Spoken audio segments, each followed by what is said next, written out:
Okay, I'll call to order the city council meeting for February 25th, 2021. Everyone please rise for the Pledge of Allegiance.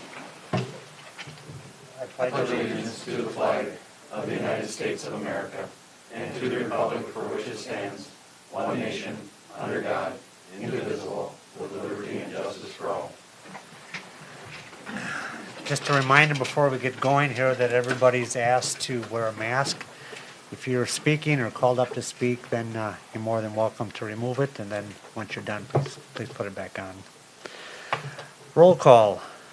Steve Cherney. Here. Kevin Kadada. Here. Tim Rude. Here. Cindy Fuhr. Here. And Scott Palava. Here. Okay, tonight's agenda goes through 10J. Is there any additions, deletions, or corrections to the agenda? Roll call. I move the agenda as presented. Motion by Councilman Second. Kadada, second by Councilman Cherney. Any further discussion? All those in favor? Aye. Opposed? Motion carries. Approval of the minutes. Consider approval of the minutes from the January 28th, 2021 regular meeting. Any additions, deletions, corrections to the minutes? I move we approve the minutes as presented. Motion by Councilman Palava, Second? second by Councilperson Fuhr. Your Honor, I have a Oh. point, Sure. if I may. Sure. In the minutes, they are correct, but item H in the minutes, and I can just read it, it has to do with the Klitschko Park when we were talking about the funding. And it said, Fuhr asked about the parking island being elevated, and John responded. Cherney asked about the financing for the project and the park fund. Erickson said that $160,000 was levied for the project. The council discussed bonding and using reserves to balance the current funds showing the deficit. And I was just wondering, is that going to be an agenda item, Joel? Are we going to talk about that sometime in the future? No, because I don't, I suppose we could ask Mr. Don later in the meeting, but it's my understanding that you cannot just bond to replenish reserves. Well, that's why I wanted clarification on. That was just what the council discussed. Is that what you all remember? That's what was discussed, But- but I think your Given topic sure can Given the come low up. interest rates and, Right. But, Your Honor? Oh, go ahead. No, you said that we could. Well, no, I don't know if we can discuss it tonight or not, but. No, maybe but I mean, I just in want to the raise. future. Yes, Sure. sir. Yeah, That's what absolutely I'm we can. asking. Absolutely. At a minimum, we discuss it at a budget meeting. if Yes, it's just yes, I considered. just want to keep it before, Your Honor. Sure, sure. And that's all I have then, Okay. Your Honor. So generally, are we okay with the minutes? Yes, sir. Okay, Yeah. okay. There's a motion and a second. Any further discussion? All those in favor? Aye. Opposed? Motion carries. Public hearings. Tonight we have a public hearing for the assessment hearing for the 2021 street and utility improvement project. So call to order this public hearing.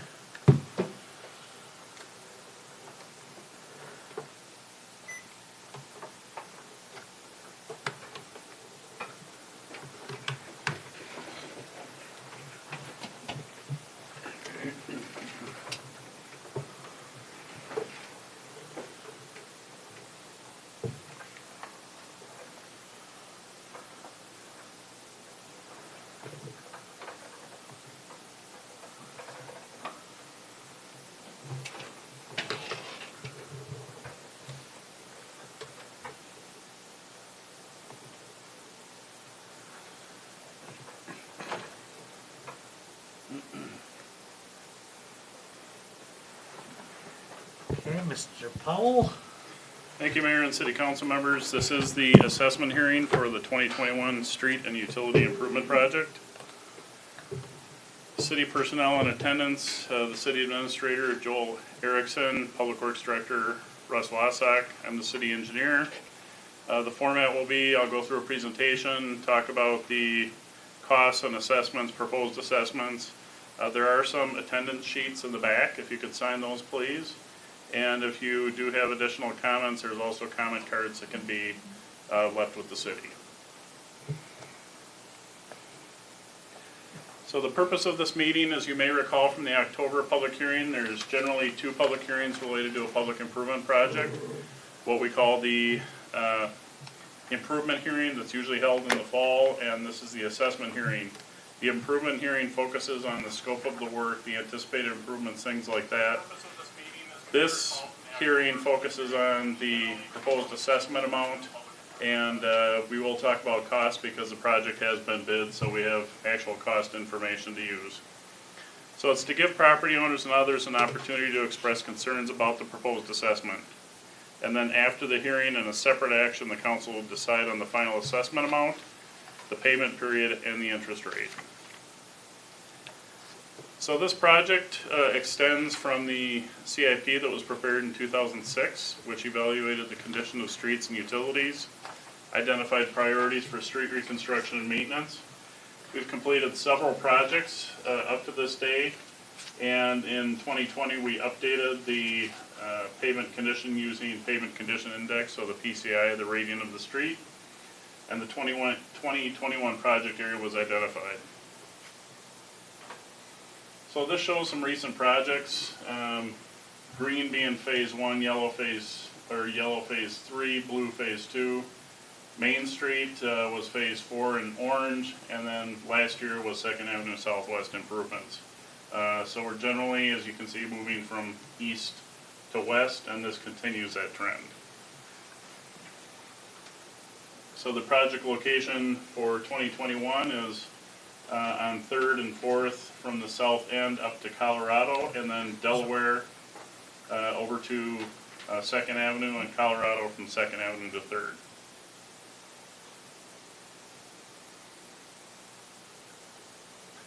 So we had the neighborhood meeting before our last public hearing, and that was back in October.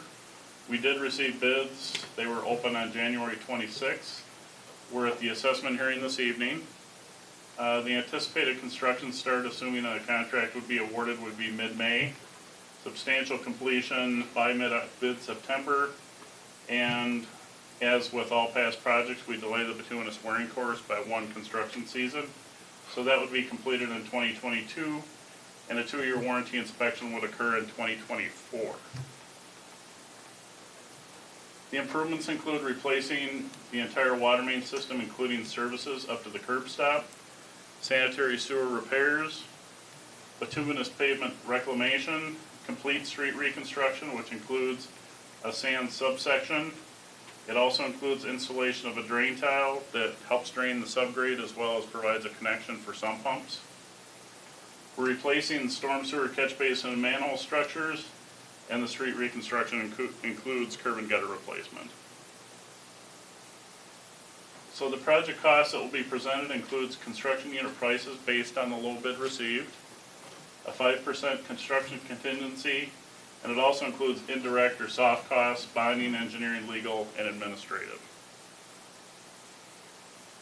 So the project cost, primarily being the street and surface improvements, of about $974,000, and then the next largest work item is the water main replacement, about $344,000. Replacing the storm sewer structures and some short segments of pipe is about $170,000, and then the sanitary sewer improvements really include only limited repairs, and that's about $28,000. So the subtotal from the construction contract, $1,516,804. Adding the 5% contingency as well as indirect costs leads to a total estimated project cost just under $1.9 million. And that's consistent with the feasibility report that was prepared last fall.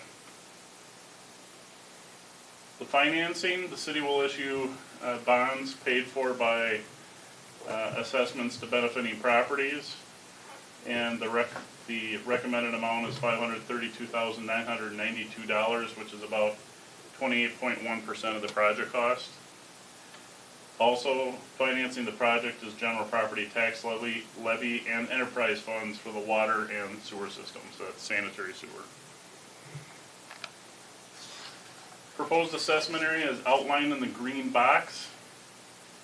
The areas you see to the north are the 2022 project areas, but within the project area that I described before, 3rd and 4th, generally from 2nd, on 2nd and on Colorado. as outlined in green, is this year's project. The proposed assessment rates for single-family residential are $14,000 per unit. For commercial, industrial, or high-density residential, it's $244.80 per front foot, and there's only one property on the project that's assessed in that manner. The rates proposed represent an increase of about 12% to account for increased construction costs since 2015. That's based on the Engineering News Record Construction Cost Index, which indicates that costs have increased over 12% from 2015 to 2019. Staff is, though, recommending lowering the interest rate from 5.3% to 4.9%, which recognizes drops in interest rates. And if paid over the full 15-year term, the total payment increases $1,706.54 compared to prior year assessments. There's amortization schedules, equal principal each year. The amortization schedules on the right only applies to that one property that's assessed on a front foot basis. All the others are covered by the amortization schedule on the left side. So the assessments are proposed to be repaid over 15 years. There are deferral options.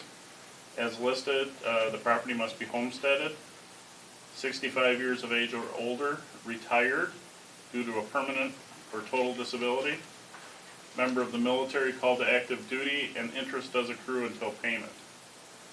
So no separate invoice will be sent. The letter that was sent for this meeting notice, the public hearing notice, is all you'll receive with regard to the assessments.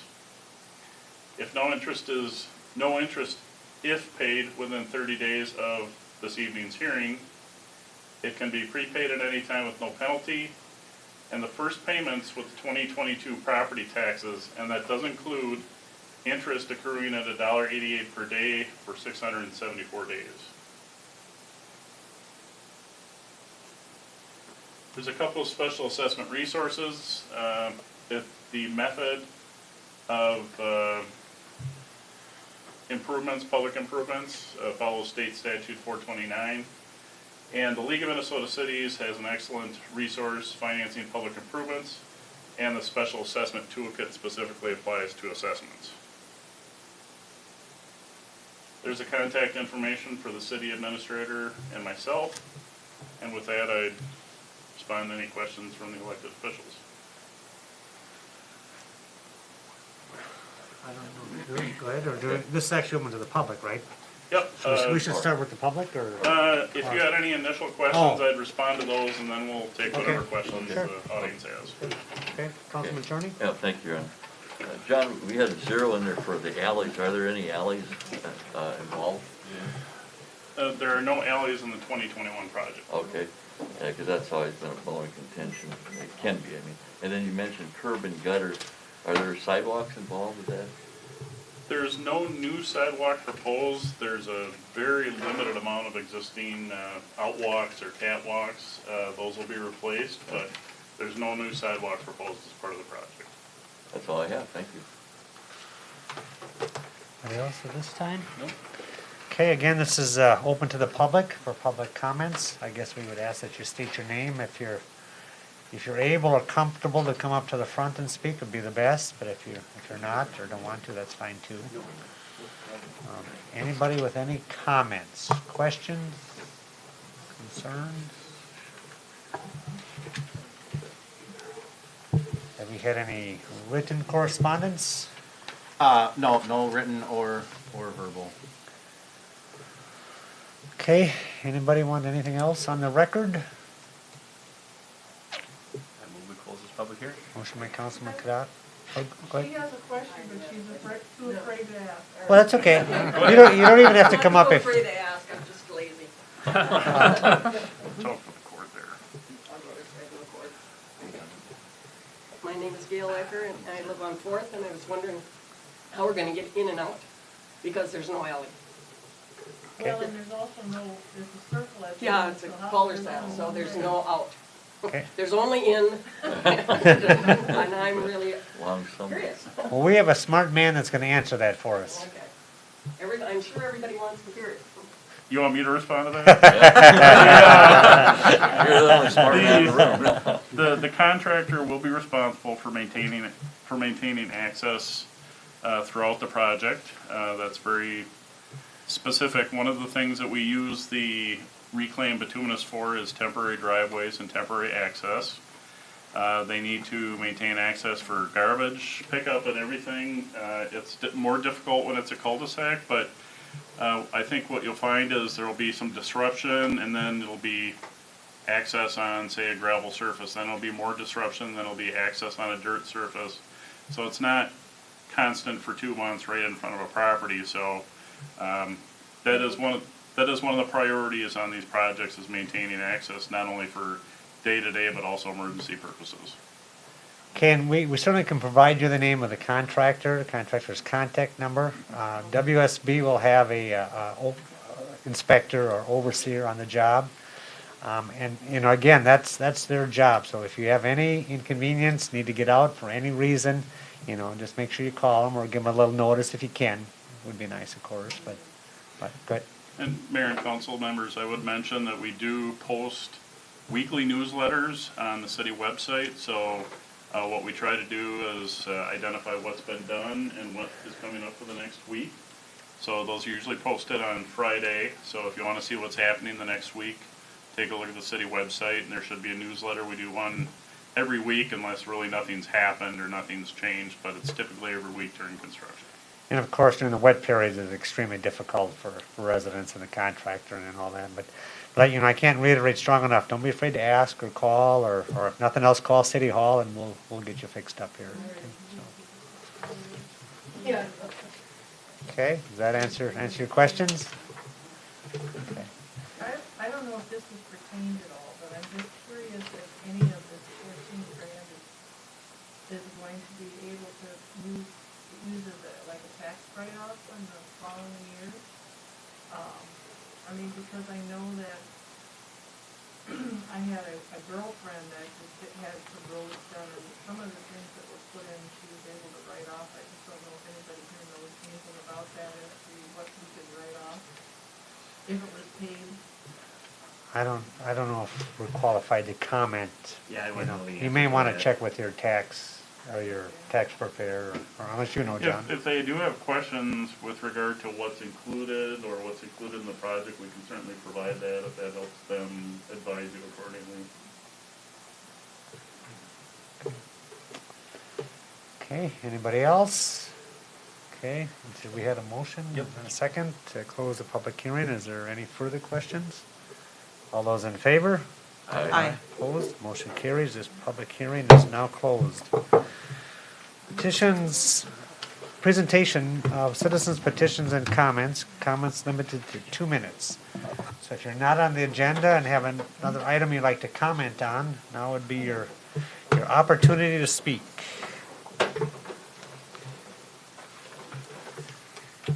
Anybody? Okay. On to the consent agenda. There's a number of items tonight. The monthly bills, the treasurer's report, board and commission minutes. Consider approval to accept Steve Quam's letter of resignation as a full-time public works employee and authorize staff to advertise for one full-time public works employee at grade 8, step 5, $24.41 an hour. Consider approval to accept Julie Ryan's letter of resignation from the Lonsdale Park and Recreation Advisory Commission and authorize staff to advertise for vacancy. Consider approval of an agreement between yard waste composting between the City of Lonsdale and Rice County. Consider approval to authorize staff to advertise for bids to sell a 1991 Ford 350 Rescue Squad. And consider approval of a mutual aid agreement between the City of Lonsdale and the City of St. Paul. Would anybody like any of those items pulled for discussion? Yes, Your Honor, I'd like number H pulled, please. Number H, okay. Thank you. We can do that. We'll add it to the agenda. Is it okay if we just move it down to the end? Yes, please. Okay. Thank you. Any other items? Move to approve the consent agenda with that item pulled. Motion by Councilman Palava, Second. second by Councilperson Fear. Any further discussion? Other than I would like to add that we should recognize Julie Ryan for her time on the park board. I don't know if you want to invite her to a meeting or at least send her a letter with our appreciation for her volunteerism on the board. So, okay. All those in favor? Aye. Opposed?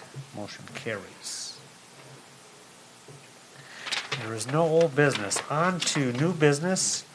Consider approval of Resolution 2021-11, a resolution adopting assessments for the 2021 street and utility improvement project.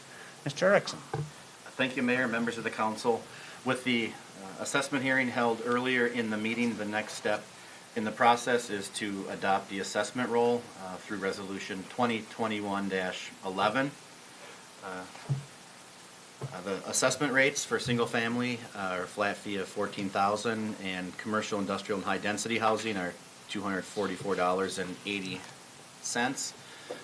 Much of this information was reviewed in the assessment hearing. There are 34 properties proposed to be assessed, totaling $532,992 or 28.1% of the project cost. We are required to assess at least 20% to issue general obligation bonds. The proposed interest rate is 4.9%, payable over a term of 15 years. The fiscal impact of the proposed assessment is the $532,992. Without special assessments as a revenue source, the project would not be financially feasible. Alternatives would be to not approve the proposed resolution, and the project doesn't proceed. Do not approve the proposed resolution at this time and approve it at a later date. This would result in any potential objections, which we didn't receive any, being extended to that time until the resolution was adopted. And then enclosed in the packet, along with the staff report, is the proposed assessment roll and then proposed resolution 2021-11. Okay, would anybody like to discuss anything or thoughts on it?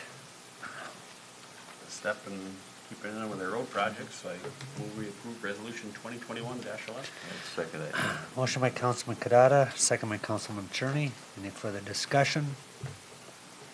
All those in favor? Aye. Opposed? Motion carries. Consider approval of Resolution 2021-12, a resolution accepting a bid for the 2021 street and utility improvement project. Mr. Erickson. Thank you, Mayor, members of the council.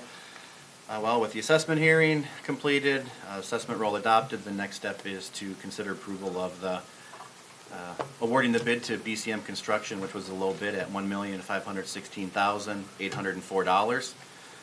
We received 8 bids. The engineer's estimate was just over $1.6 million, which is about 9.5% below. The low bid was 9.5% below the estimate. BCM Construction is qualified to do the work.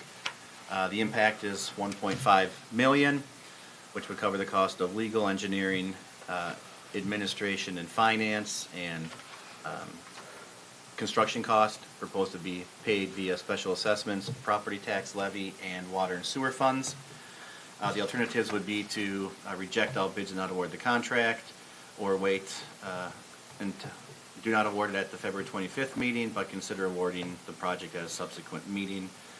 Per state statute 429, the contract needs to be let within 1 year of the resolution ordering the improvement unless the resolution is amended to a specified time.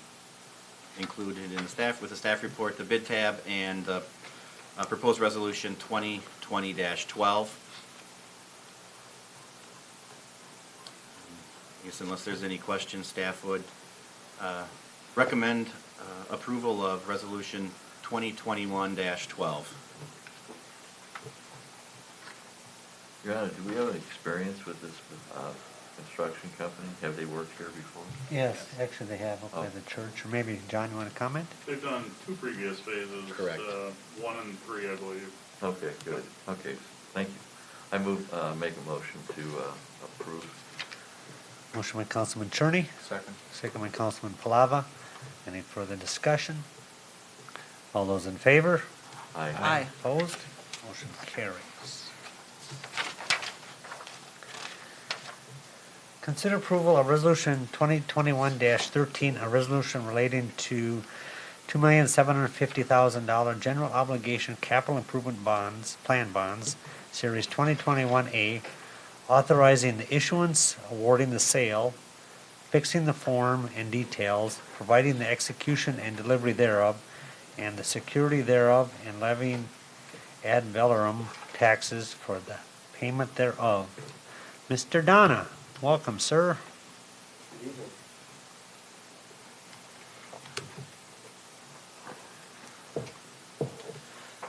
Good evening, Mr. Mayor and Council. Good evening.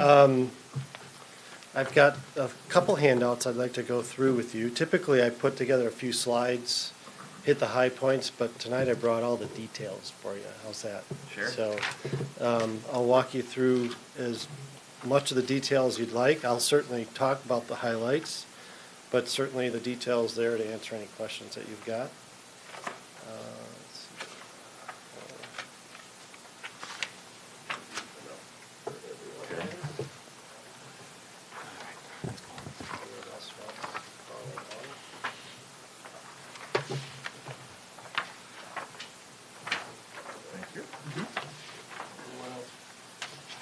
So the resolution for consideration tonight is for the award of the bond issue. That was the proceeds from which were being used to fund the construction of the police, of the new police facility. This project financing started way back, I think, in October. If I remember right, that was when council took official action to move forward with that financing. And then between now and October, you went through the bid process. You didn't want to enter the market until you knew what the bids came in at. And those, as you know, were in late January. And then we moved to the market as quickly as we could. Joel wanted to roll as fast as we could after the bids came in, which I'll show you in a little bit, was very fortuitous on everyone's part, I think. So what you've got is in front of you is what we call the packet, the numbers packet. And on the first page there, and you've seen this version, these versions before, you've seen this format, but these are the final numbers and how it came in. The sources and uses on that first page, and I'll come back to explain a line item there, which we've seen before, but it's always worth going through it again. Net premium. So we borrowed $2,750,000. That's the par amount. We had net premium of $95,552.70.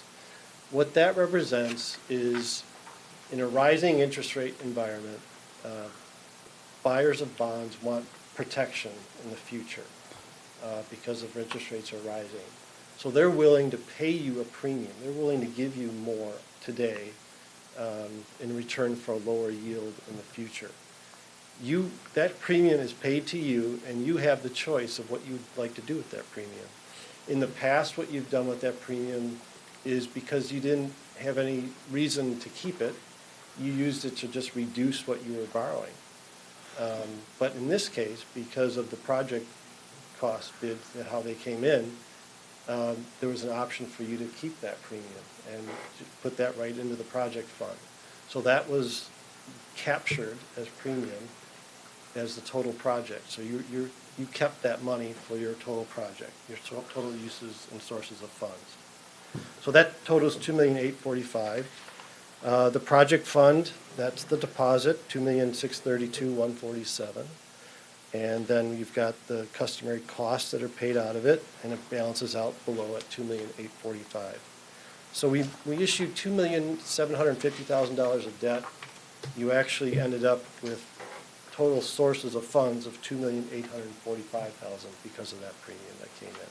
Okay? The next page shows the debt service that is fixed through the life of the bond issue. And you can see it's a 20-year issue. It basically averages $160,000 a year in annual debt service. First interest payment is this August of 2021. The overall net interest rate, when we evaluate or calculate the overall net interest rate, I'm going to turn you to page 5. It's a couple more pages in, and that shows all the statistics. And here's where it gets real impressive. Well, at least for me, it does. The true interest cost, which is a key metric that we use to evaluate the total overall interest cost of the borrowing, is 1.42% over that 20-year term. The all-in TIC, which is a couple line items below that, is 1.52. That takes into account the cost of financing, the closing costs, as so to speak. So your cost of money over 20 years for this project is 1.52%. Okay? So I'm going to put that in perspective. So back in October, when you authorized this project to move forward, we were projecting, and when we project interest rates or borrowing costs, we reflect what the current market is. And everyone understands the market can change when you actually get in it. So we don't build any fluff into those numbers when we put the finance plan together. We were projecting at that point back in October a 2.05% overall rate and an AIC of 2.17%. So definitely the market moved in your favor between the time you authorized to move forward and by the time you were ready to enter the market. So that's good timing on your part getting into the market. And what's interesting, though, when I looked at the comparison when you backed it down, you actually ended up borrowing, because of that premium that came in, you added $232,000 to your project fund compared to what we were talking about in October, based on everything that flushed out. And we're paying $40,000 less in interest overall on that. So the economics were just pretty amazing by just having things come together in your favor. Typically, if we ever have an opportunity to say when should we go borrow money, it's in January, because no one else is out there. Projects in Minnesota are a couple months later typically, so January's a great time. Now, if there any other questions on that, you can answer, but I want to put that into further perspective because it's worth explaining a little bit, because everyone, I think, has heard what's happened to interest rates in the last 2 weeks. And I think it's worth noting that you wanted to move forward as quick as you could, and what that was worth to you by doing that.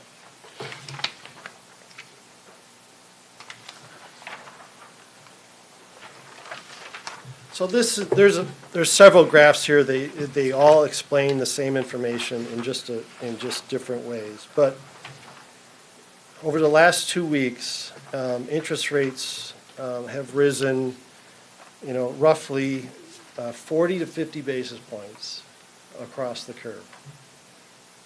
And to put that in perspective, if we were to borrow money today, based on today's rates,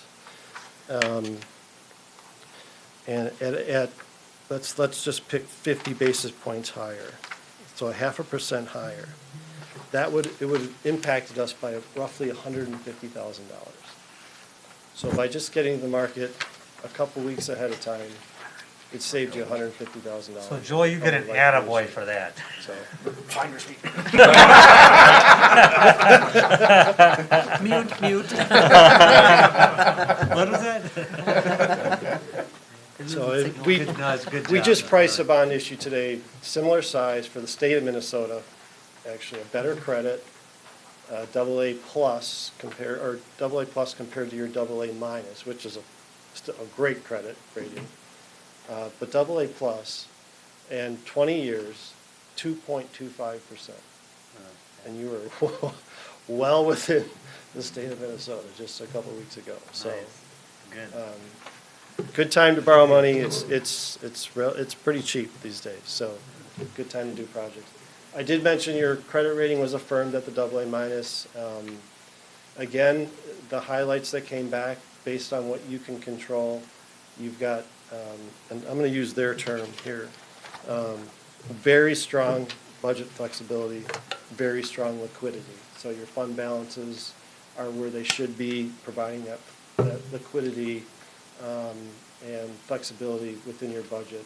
And that's really, for a city your size, I've said it for many years, that's what's keeping that rating in that AA category, because cities your size with your profile typically are in the single A category. So that flexibility that you've got in your budgeting and how you've managed the budget keeps that credit rating where it is, so. Are you done? I'm finished, Good. unless you have any questions for me. Councilman Tooney. Thank you. Yes, sir. Is there any consideration, like, let's hypothetically, let's say we have, I use a small number, $2 million in the bank. We have more than that, I'm just going to use it hypothetically. And knowing that the interest rate on that amount, as far as acquiring money from that, is probably very, very low. When you do your looking at borrowing money for the city, you factor in possibly making a recommendation to a council or to us to, hey, maybe you guys should take a little bit out of your checking account because you're not really making anything on that, really in the bond market.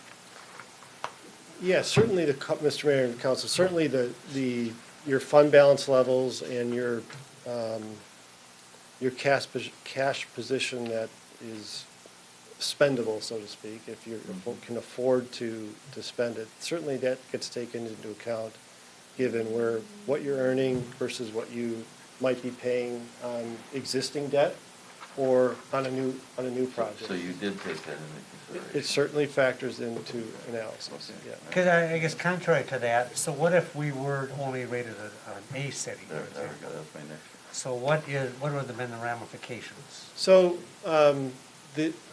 once we break from a category of AA down to single A, we're talking, in today's market, it could be 20 to 30 basis points, depending on where you are in the A versus the AA. Is it basis point a fraction of a percent? It's like Yeah, so 0.3%. one basis point is 1/100th of a percent. So 10 basis points is, instead of a 2 1/4, it's a 2/15. Right. But I guess my point theoretically, granted, we maybe only get a fraction of a percent in the bank on the reserves, but you'd factor that on top of it For 20 years. Yeah. for 20 years, right? Yeah. And so, Yeah. in today's environment, typically cash is considered king because the cost of money is, it's relatively nothing. Right. And so, most people are opting to keep their cash, Right. perhaps borrow a little more, because we don't know what rates are going to be 2 years from now when we have another project. So Right. that's Right. kind of the rationale overall, Right. the big picture. And then, So- Your Honor, were you finished with that? Yeah. Okay, and then how would we move from the AA minus to AA? But Here, in Los. certainly, the overriding metrics that S&P has discussed in their reports over the years, how can we upgrade this rating? What would have to change would be a larger nominal tax base, Okay, just growing that tax base, which would then, certainly drive your debt ratio metrics lower, and things like that. But basically, it's expand the tax base, and we don't have a number that we can come back and tell you, well, expand it by. well, that was my next question. Yeah, unfortunately, there's not necessarily a number that they'll give us. But generally speaking, it's pretty rare that a city of our size would be a AA plus or a AAA minus or That's whatever. true, yeah. but we can control our cost of debt here in the city. That would help that. Certainly, Correct? that's under your control. Yes. Mhm. For instance, paying off a large capital investment, now we have a pot of money there, and rather than run out and just, whatever, we could use that to decrease the debt. Mhm. And then also controlling our expenses going forward with capital projects, la, la, la, Yeah. la, la. So, no, the point I'm getting at, eventually we're gonna run out of lots here in town, and that's been our big kicker the last 15 years, become the Lonsdale lot. That's gonna stop, or we're gonna have to acquire more land. Right. So now it's managing, you know, what we have, and making sure that we stay on top of that. That's why I'm asking the question. And that's a good point, because when, in the same report, when they talk about what can affect your rating to increase, they talk about what can cause your rating to go Yes, down. that's the And point. one of those is an increase in your fixed charges. So if we don't add any tax base, those fixed charges will stay the same, or they'll increase as inflation goes Right. up. Yes. And So even, that's- even moreover, to adding businesses. Yes, you know, sir. Business in the That- business that's park, true. and that's, That's true. you know, True. but right, it's a good point. Okay, thank you, Yeah, thank you. okay, thank you. So we would recommend, based on those results, you move and adopt the bond resolution that your bond attorney, Dorsey & Whitney, has drafted for you, and award sale those bonds. I did have one additional I forgot to ask, if I may, Your Honor. Yep. We're at 275, and then it comes out a little bit higher than that. Is there any wiggle room to even go higher? You mentioned borrowing because we're at such a good rate now, and I figure I'm gonna take advantage of that comment, sir. Did you want to answer, Joel, or? you- I didn't want to answer, but I just want to provide a little context, based off of everything that we talked about tonight, and the fact that the bid came in higher than what the estimate was. Paul and I did work with with Dorsey Whitney, our bond counsel, to see what we could do about that $2.5 million.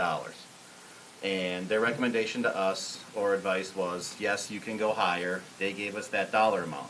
So, in addition to the construction costs, we had the cost of the land. We'll still have furniture and fixtures, and then all of our audio stuff still has to be bid. So, taking into account what we talked about today, discussion at prior council meetings, we were able to increase that to the 2.75. Yeah, we maxed it out. And that You was have We maxed maxed it out out. the wiggle room. Okay, because okay, I'm glad you did that, thank you. Thank you for flattening the wiggle. Okay. Well, that answers that. I just don't want to be cut, short here, and since we have, But just to follow up that real quickly, we still will be reusing reserves to finance this project as well. I'll save my question for another time. Okay. Okay, let's, back to the resolution. Any other questions or comments on the resolution? No. Okay, I'd entertain a motion. Move we approve resolution 2021-13. Motion by Councilman Kadada, Second. second by Councilman Flava. Any further discussion? All those in favor? Aye. Opposed? Motion carries. Thank you very much. Thank you. Thank you, sir. Thank you for all that. Good job. All right, yeah, and that's right, again, Joel, good job for your, what was the word? Precipitous, was that, something like that? Yeah, that's the word for tonight. Fortuitous? We Fortuitous? had an Easter egg. Right. Seriously, very good. All right, consider approval of the Lonsdale Fire District's 2022 budget. Dave Fluke, Fire Chief. Welcome, Mr. Fluke.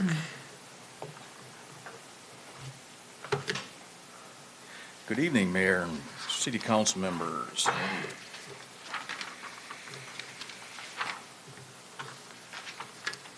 All right, I'll start off with just a summary of our activity report for last year. Basically, we had a total of 395 pages we responded to. That is an increase of about 17% from 2019. 2020 was a record year, very busy for us. The city of Lonsdale, we had 171 of those calls in the city of Lonsdale for a total of 49%. Mutual aid calls, we had 3 mutual aid calls. Canceled calls were 43. Training, members spent 731 hours training. Some of our training did get disrupted because of COVID, and we've been catching up some this year. Our new rescue squad is in duty, or is in service. It's been in service for a couple weeks now, so you'll start noticing that on calls. It's pretty nice truck. A little bigger than the old one. Sure. But we're getting used to it, rearranging equipment, and but yeah, we've had pretty good response, positive response. The 2 new firefighters we hired, both have completed their EMR training, their first aid training. One, Josh Diaz, he's already had his firefighter training when he joined us. Travis Powers is currently in fire school. He'll probably be in fire school through April. Any questions on the activity report?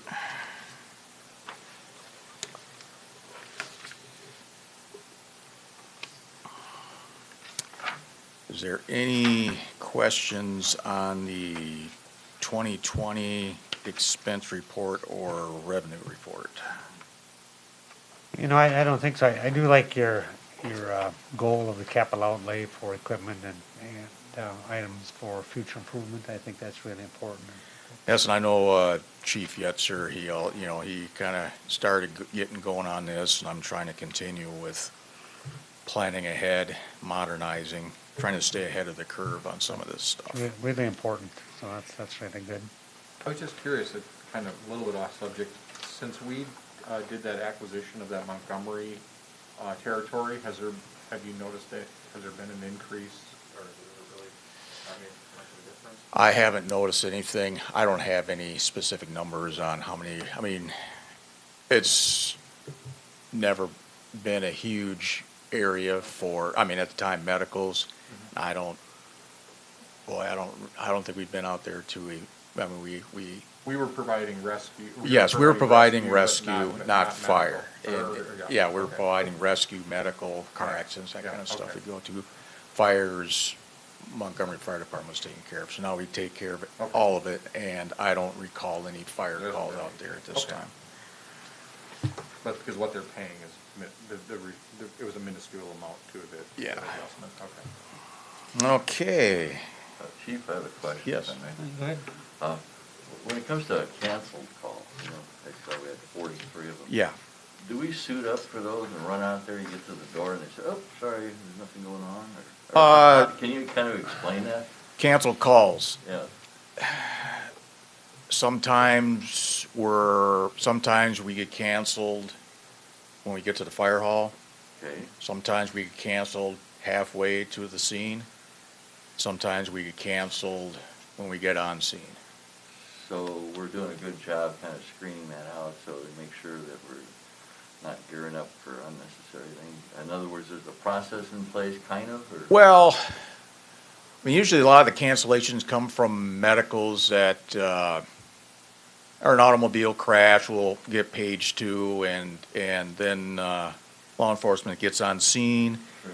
and they see that there's no one hurt or no fuel spilled, anything like that. So they'll cancel us. I mean, and a lot of times we'll be geared up on the way to the call when they cancel us because it takes a while for law enforcement The to reason get I there. bring it up, I was looking at lost opportunity costs, per se. In other words, when you're building a budget, if we really are, if our response time has not, probably our response time isn't that, what you're talking about cancel, that's probably not even factored in a response time, is it?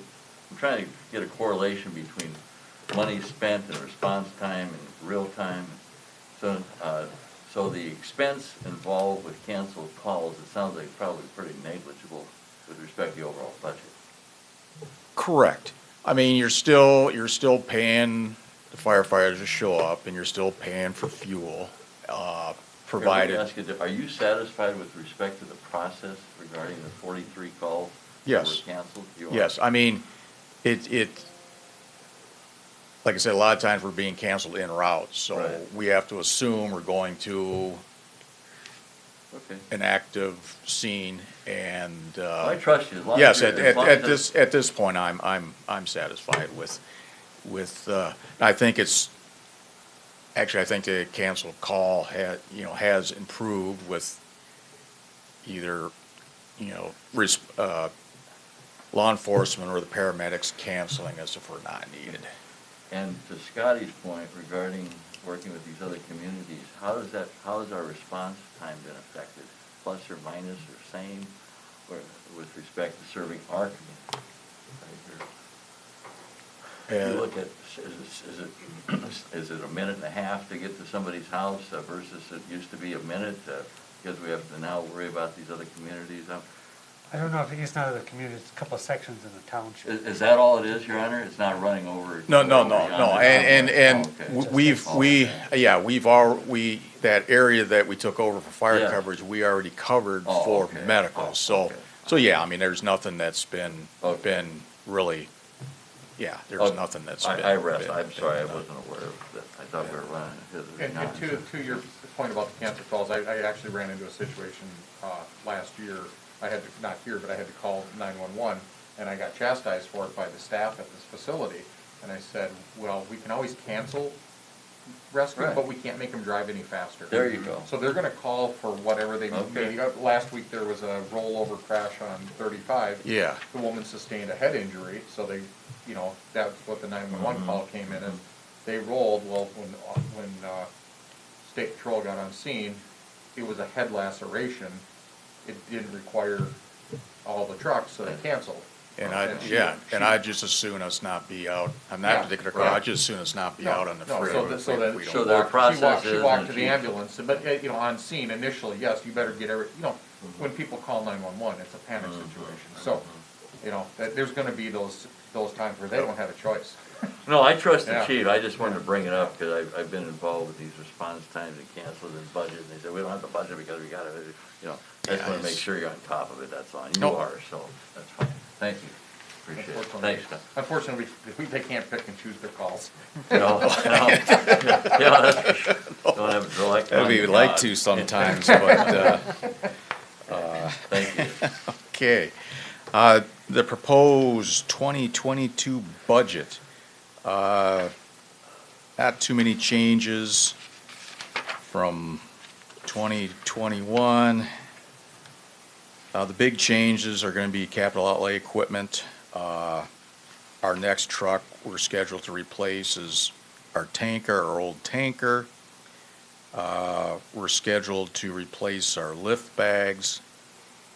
We're scheduling to replace our air compressor, and that's the air compressor that fills up our breathing tanks.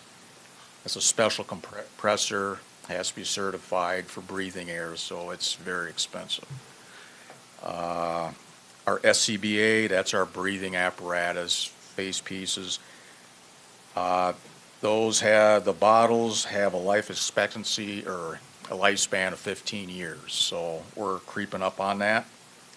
So we're scheduling to have get that replaced, and we're starting a plan to replace one of our pump trucks. So that's kind of the big change to the budget. Dave, Yes. do you change out all the SCBA's at one time? Or do you- Yes. Okay. No, we'll change it. We'll change them out all at once. Okay, Yeah, I mean, yeah, because 15 years, the bottles expire. okay, versus on a cycle like half this year, half next year. Yeah, we'll just do it all at once. I suspect all the townships are in agreement, all the town board members. Yes. Yeah, and the city of Lonsdale, their contribution is gonna be $131,428.02. That's 36.62%. All the townships did agree to it at our meeting. There was, yeah, they didn't have any questions about it, so. Good. Is there any questions on the proposed 2022 budget? No, I like it. It's pretty detailed, pretty thorough. I like how you have it laid out and how you run the department. I think it's good. We try. Yeah, no, I did a good job. Say, Your Honor, Tim, did we, does that capture somewhere that profit and loss, that negative number that come out Where of? are you? I'm on, it's under 2020 Fire Department Revenue Expense Summary 2020. So we're going into 21, looks like we're about a 10% negative, or 87,000 going into 21. if I'm reading that. You're talking about the The fire third con- line item? Is it, let me go back here just a second. Probably, that 87 is in red, Yep. Joel? So the reason for that is because we had anticipated, so when we approved the purchase of the rescue truck, Right? we anticipated making that, so the total cost is about, what, $202,000, something like that? 201,000, something, about 202,000. So the first payment the city has to make is when the truck and the chassis are received. So we made that payment of $50,000, and that would have been made in 18, I believe. Yes. Well, we were anticipating the balance of that being paid in 2019. What? Well, so we had collected the money and budgeted for it then, but we actually expensed it in 2020. We collect the revenue for our vehicles with the city and the township, we build up our reserves, and then we spend it. So it's a timing thing is what it is. So the 87,000 was budgeted for somewhere along in the 18-19 budget? That is correct. That is correct. Okay, then that answers my question, as long as we're not. He could have had like a due to or something like that item. Oh, okay, all right. The fund Technically, you could have. That's fine, that's fine. The fire Okay, department I fund rest. balance, Yeah. the fire department fund balance is actually increasing by $40,000. No, it's just an accounting term is all. That's fine. Fine. Thank you for the explanation. If Okay. there are no more questions, I guess I recommend that you approve the proposed 2022 budget. Make a motion to approve the 2022 budget. Motion by Councilman Cherney, Second. second by Councilperson Fear. Thank you. Any further discussion? No. All those in favor? Aye. Opposed? Motion carries. Thank you. Thank Good you job very again, much. Chief. Presentation of Lonsdale Economic Development Authority's 2020 year in review. Laura Prigge, Lonsdale EDA President. Right at the bell, too, by Guys, I gosh. thought I was on time. I was No like, I'm wasted super time with early. you, you know? Did you guys start early? What's happening? No.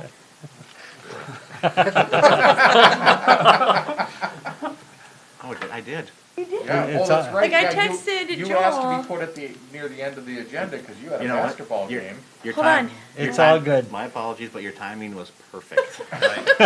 You were 3 minutes early. I mean, seriously. There we I go. walked in, I'm like, what is happening? Well, Mayor and council people, thank you so much for having me here tonight. My name is Laura Prigge. I'm the president of Lonsdale Economic Development Authority Board. Per the bylaws, it is my duty to present the annual report and budget to you by March 1st. Also cutting that pretty close too, huh, Joel? All right, so. So the things that we've done on the EDA this year, or last year in 2020, we had actually a really, really busy year. We welcomed our new EDA board member, Andrew Rasmussen. He's been a lovely addition. He's super, I really appreciate his insights. We came to terms with the Taste of Lonsdale on the repayment of their defaulting revolving loan.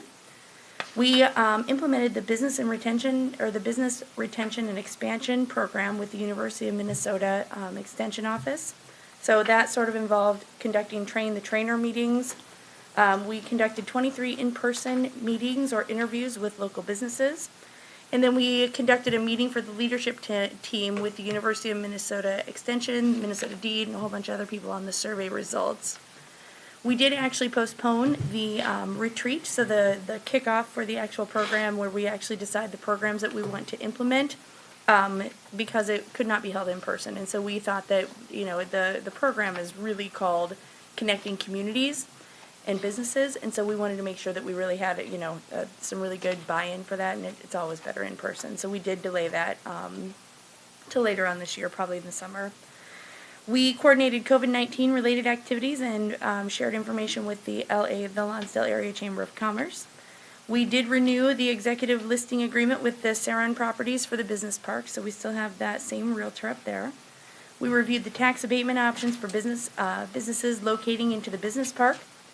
We received marketing proposals from Spectrum Reach and APG, who are the people who are doing our digital marketing. So they sort of take the place of our TV spots. We've moved to a more digital platform.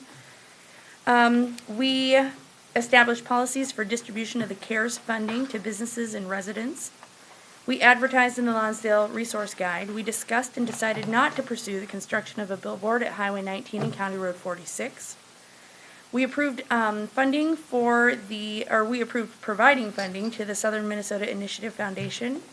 We renewed and updated the EDA pages on the city's website, and we approved the 2021 budget.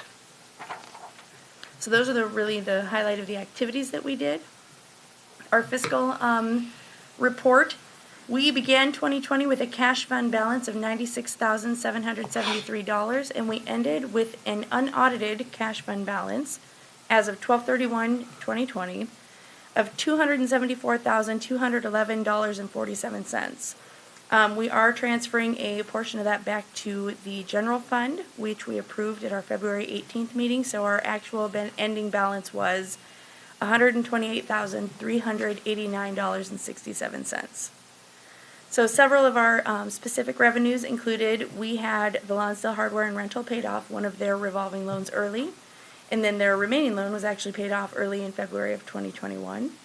The Taste of Lonsdale paid off their defaulted revolving loan, and that was in the amount of $39,000. And then the CARES funding, we had $245,000 there. Of the $245,000, $99,178.20 was given as grants to qualifying businesses and residents and for administrations of the CARES program. $145,000 or $145,821.80 will be transferred from the EDA to the general fund to offset other COVID-related expenses made by the city.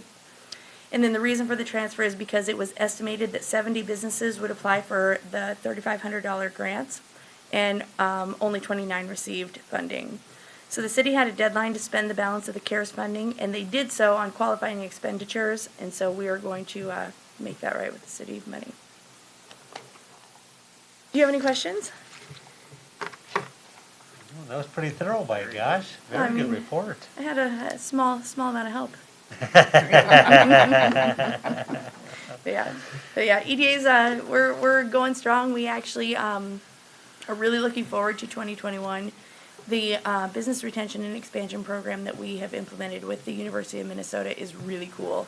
And they came back with a survey, and we have some fun projects to decide on, and some we can implement before we do the retreat. I mean, we've decided we don't want to just sit stagnant until we do that kickoff of the Connecting Businesses and Communities. So we're going to do some stuff before that meeting as well. Good. Well, good job. Very nice. Great. Very nice. Thanks, everybody. Good work. Thank you for your volunteerism. Oh, my pleasure. Okay. Yeah, I had a question for Joel. Oh, sure. Here. Hey, Joel, on the $145,821.80 that we're gonna transfer back to the city for the qualified COVID expenditures, did you provide a list of those items to the EDA, or has the council seen it? I don't remember seeing a list. I know you've talked about, we got the Ghostbusters backpack to do some spraying, and we got some picnic tables and things, but did you itemize that so we could see it? I haven't, but we certainly can. If the council would please, I wouldn't mind seeing that, just to. We coded it accordingly so that if. No, I don't doubt that at all. I just, when we talk to other communities, they say, hey, how'd you guys spend your money? I go, well, we bought a couple of picnic tables, but I'd like to know, just so I can talk to it, if you don't mind. Sure. No, absolutely. That's fine. Okay, thanks, Joel. Thanks, council. That's all I have. Okay, consider approval of resolution 2021-14, a resolution accepting a bid for the Klitschko parking lot and walkways project. Mr. Powell. Thank you, Mayor and City Council members. As part of the Klitschko Park site improvements, bid documents were prepared for the installation of the parking lot, which is bituminous, and the walkways, which are both concrete and bituminous. In 2020, city staff graded and placed aggregate base for these areas, and we went out and surveyed those areas and dug some test pits to verify the aggregate thickness. Based on the estimated cost of this construction, the city was not required to publish an ad for bid. Instead, we issued a request for bids to 26 contractors that specialize in this type of work. Bids were due by 2 p.m. on February 18th, and 5 contractors submitted bids for the amounts noted. The engineer's estimate for this project was $121,810.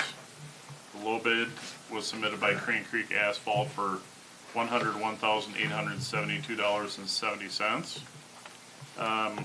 Typically on a project, a smaller project like this, we'll take our unit prices and we will incrementally increase them just because we don't have economies of scale. But what we found is, looking at the bids, we didn't see any real increase in a lot of the unit costs for the bituminous and concrete and whatnot, so we're very pleasantly surprised by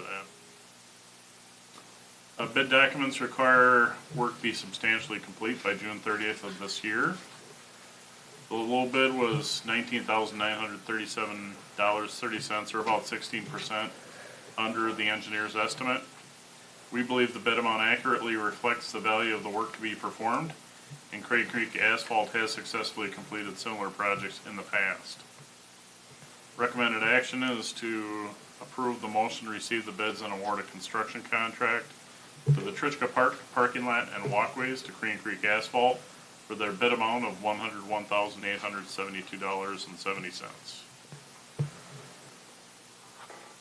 It's nice to see some of the projects come in under the estimate, the engineer's estimate.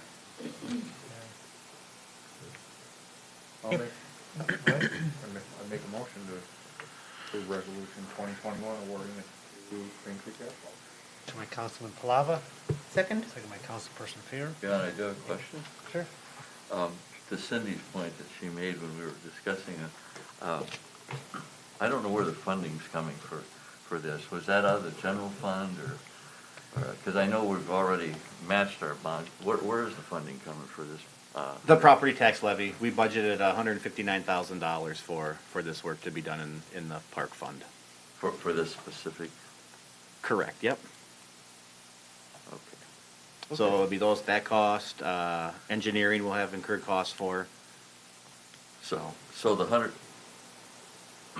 So the 101 is part of the 159? Correct, yes. So what's the balance for Right. engineering fees and Right. things like that? That's fine. I'm working with the city engineer on getting budgets for our street maintenance this year, and other projects, so we know what's going on. But we'll have essentially materials testing, surveying. I think the basic question where Councilman Cherney said, is if there's excess funding, where does that end up? Yes, sir. My recommendation will be to keep it in the park fund, given the current fund balance, and it not be spent. Oh, that's fine. That's fine. I like keep it in the park fund. Okay, thank you. Thank you, Joe. Any further questions, comments? All those in favor? Aye. Opposed? Motion carries. Consider approval of resolution 2021-15, a resolution supporting the current urban reserve zoning district boundary around Lawnsdale as it stands. Mr. Baker. Thank you, Mr. Mayor and members of the council. Did you get them? I did provide them the updated resolution. So the most and latest resolution is on the table there. So what this pertains to, if you turn your page to the first attachment, you can see that surrounding Lawnsdale, Rice County has a urban reserve district. And this was put into place as part of their comprehensive plan and zoning. If you look on page 1 of the memo, A there, the county will provide a zoning district extending 1 mile from the municipal boundary that restricts development until unincorporated into the municipality corporate limits. So, this is not a request inside city limits. This is a request to Rice County, to their planning and zoning and county board. But what's going on is there's a request in to go from urban reserve to agriculture, and that's the subject property that's noted. And the next page shows Lonsdale's 2040 plan, which shows the subject property, how most of that is in Lonsdale's future growth plan. So, really this is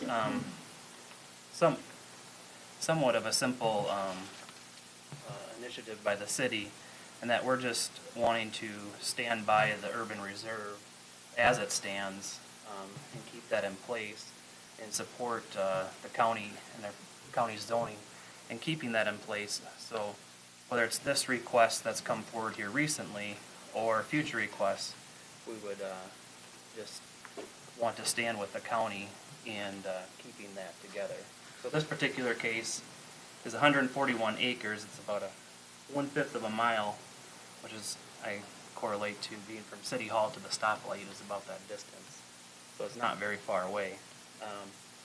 And they're, kind of the gist of it is that right now they're, on a few of those parcels, transfer rights have been taken off. And you cannot bring those back in as long as it's urban reserve. So if it gets rezoned as agriculture, transfer rights can come back. So that's kind of the premise for the request. If it does go to ag, there is a potential that you can, like on 35 acres, you could bring in potentially a cluster of 10 homes if you have the transfer development rights. And potentially more if you get a variance. So that would be quite a significant development that would take place, is possible if it went ag. So that's why we just, as a planning commission and staff, and then hopefully as a council, want to preserve this area without development. So with that, it would be staff's and the planning commission's recommendation to keep the current boundary intact. Ben, has this been reviewed by legal? If there's a legal challenge, if we adjoin to the county, I don't want to get, I'd rather let the county do the fight. I mean, we can say we support it, but if we're challenged in court, I don't want to get drug in on that. Legal did look at this. That's what the latest changes to the resolution were. So I'd like to hear about that, I guess. I didn't read it, I'm sorry. So if you take out the new one, the bot on page 2. Is that the one that you just passed out tonight? Yep. Oh, okay, that's what, here, I threw it on the floor. So again, the city isn't approving or denying a rezoning request. That's out in Rice County. Okay. So that's up to them to take our comments, which would be this resolution, the findings, and then the main points, and they can either take our comments or not take our I comments. see, okay. We aren't necessarily approving or denying a request, we're just providing comments. But so number 1 and 2 say the city, or the council encourages Rice County to maintain the current Rice County Urban Reserve District ordinance and map in order to protect Lonsdale's planned future development. I see, okay. And the council encourages Rice County to reject the zoning request. Okay, they can still not do that, our recommendation, Yep. correct? Okay. It's just, Okay. yeah, it's our comments. Okay, I like it, I didn't. It's ultimately the county's decision. They just okay. want to know what the neighbors think. That's why I would clarify. Well, I think, I just think for big picture, I think we should strongly assert this because Yeah. you were on planning and zoning, we did the whole Yeah. comp plan and we spent a lot of Yes. money and time and effort on this urban reserve and the That's comp, and it's all part of the orderly annexation and growth of That's the right, city. That's right. And like I say, and you would think counties would be more respectful or responsive to the cities with issues like this. Because if you end up with a 10-lot subdivision that's not controlled by the city, just outside the city, then you got a mess. You got no planning for roads, for infrastructure, all those kind of things. So I strongly agree with our planning and zoning board's recommendation and with Ben and staff to reiterate the whole in place comp plan. Now that I understand, I totally agree with that. Yeah. Has the county ever asked us of this before or in the recent past? Or I don't recall this, that's why I asked. I don't believe that we've ever brought anything to the city council. I know if there's properties developed, a house is built, we have sometimes prior to or during the permit process been asked if, for our thoughts. Other times it's been half under construction and what are we gonna do? Say no? We were going over this before the end of the day today and did find a letter that I had wrote from 2017 to the county, essentially stating, as long as the county enforces the urban reserve, there's no reason for the city to review it. Right. And I think what's really disappointing is the city was not even made aware of it. I mean, the county commissioner called me, 3 days ago and said, are you aware of this? Right. Well, I mean, planning and zoning, the first call should be to our city staff. I mean, a few years ago, it was a 2-mile urban reserve. which I get maybe that's too much, so we kind of dial it back into the 1 mile. But you absolutely have to have control of your development around your city within 1 mile. You know, when it was 2 mile urban radius, to the north there was those houses built along 60th there, and actually they came before the city council and they laid out the 4 houses to allow for future roadways, future design. They had engineers look at it and everything. So it was all thought out instead of this hodgepodge. I mean, this would open up a can of worms to, you could build right on the city limits and, you know, it just. So I like Ben and Joe, I like staff's reiteration of our current existing plat or comp plan. Okay, so we want a resolution to that effect, the way it looks here? Yes, please. Make a motion to approve resolution 2021-15, that the county supports our decision to not approve the request. Motion by Councilman Palava, Second. second by Councilperson Fear. Any further discussion? All those in favor? Aye. Opposed? Motion carries. You know, the other issue too is, I don't know if people realize this, but a lot of the farms within that urban reserve have already sold off their building rates. And I think they're going like for $50,000 building rate at the time. Because I know there was, you know, probably 10, 12 of them kind of moved over towards Webster where they clustered. And so it would appear that you're kind of trying to double dip, you know, on the thing. I just think it's a mess if you don't stand it, you know. Okay, on to presentation of 2020 Community Development Reports. Mr. Baker. Thank you, Mr. Mayor and members of the council. Every year in February, we give you the previous year's community development and building report. I'll try to make as snappy as I can. Lonsdale this year, as far as single-family homes, or for last year, tied with Dundas at 34. Surprisingly, Montgomery was number 1 in the area. Thanks to Loomis Homes, they have found a home there with many cheaper vacant lots. And then New Prague with 43 in second. And then the city closest to the Twin Cities in our area, Elko New Market, had only 18. Faribault and Northfield, both larger cities in our area, only had 24 and 13. And Elko New Market, however, I know is or has constructed a newer subdivision that Brandel Anderson and a few other home builders are starting to build in. So, but subdivisions are quite a bit more expensive, and lots are a lot of more expensive in $20 compared to $2,005. Do you have any idea, and that's kind of something I'm kind of curious, the cost of construction on the future is going to be substantially more than 2000 or 2008. In the Elko New Market, what do they figure a lot will cost? What would they have to sell it for?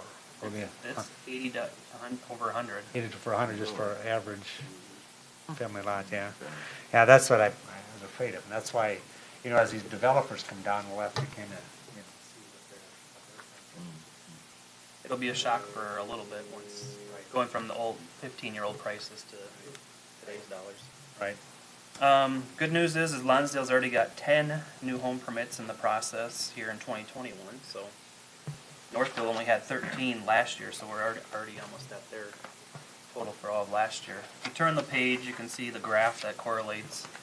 Maybe a little bit better way to look at this in more of a holistic approach. Over the last 5 years, Lonsdale's actually been the second most homes built in the general neighborhood.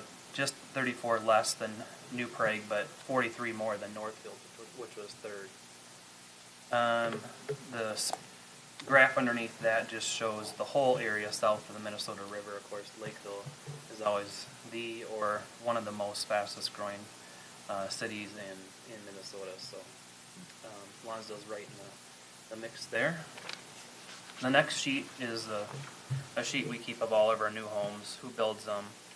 Their finished square feet. That is not the total square feet. Their construction value, which isn't the value that they house actually sells for and with the lot in the neighborhood. And then there's a tally of either New Prague or TCU schools. Page 4 shows what's happened over the last 15 years. We actually, over the last 15 years, have averaged 30 homes. Of course, we had a low of 3 in 2013, and way back in 2006, kind of coming off of those really high years, 94 and 53.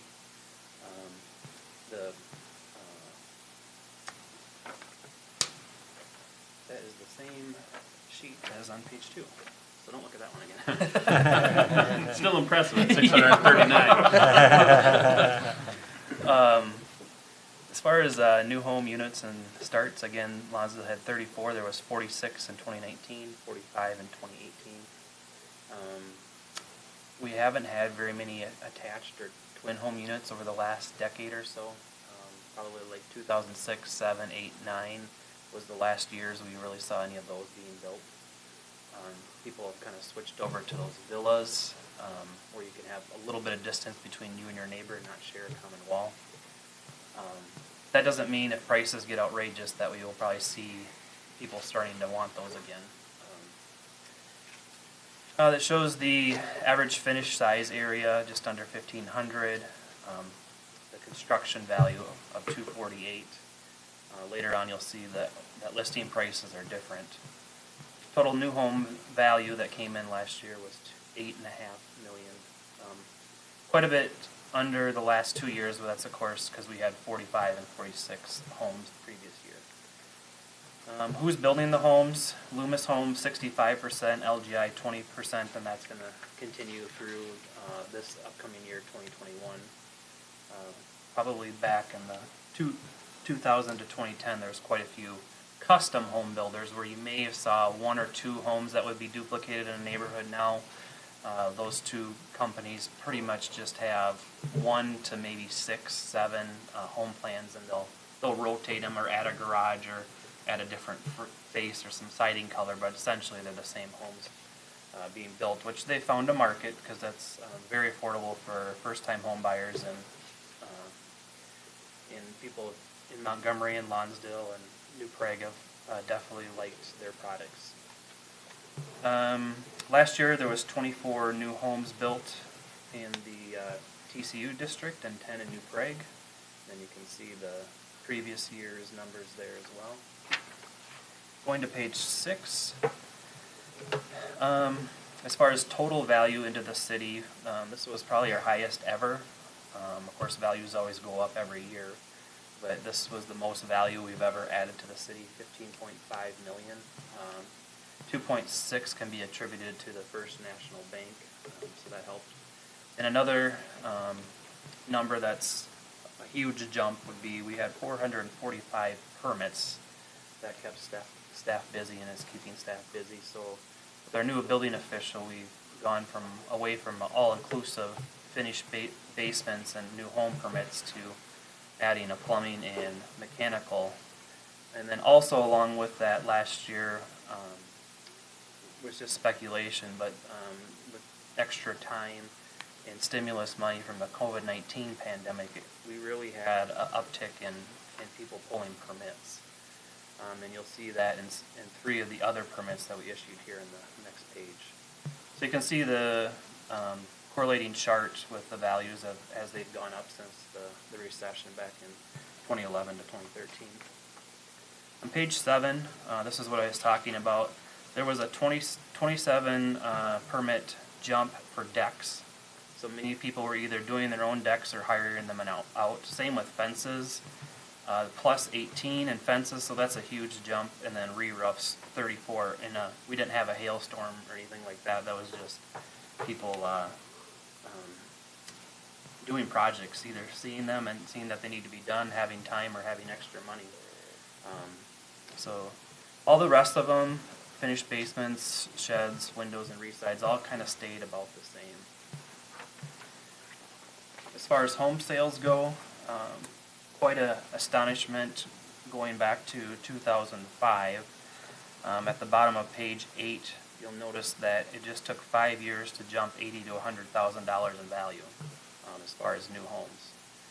So what did that look like as far as sales? At the top of that page, really the hot sales months were from May through November. January and February are always tend to be quite low. And usually the fall is lower too, but I think with the interest rates, people are, there's just hot sales throughout. So speaking of hot sales, there was 2 homes that sold for over $400,000 in Lonsdale. The highest was $432,000. That was up $64,000 compared to the previous year. And 40 properties sold for over $300,000. That's up 20 in 1 year. How many sales did we have? We were up 41, which gave us 131 sales for the year. And the average sale price was $273, and the median sale price was $281. So quite a substantial increase in housing sales and housing pricing and values. Commercial permits that we saw, I mentioned the First National Bank, that was 2.7 million. There was 3.3 million total with 10 various types. The other 2 big ones were the Jason Kadada building, which really spruced up that area down there with the Chris Michael building. And then Dwayne Tuma's building also was redone with the parking lot, so that area really looks nice. We had 1 public building, that was the Klitschko Park Pavilion. The building permit revenues is shown there. And just to note, like, sometimes the numbers are a little bit different because we've had 3 different building officials over the last couple years. So last year we actually collected $196,000, and this year we collected $207,000.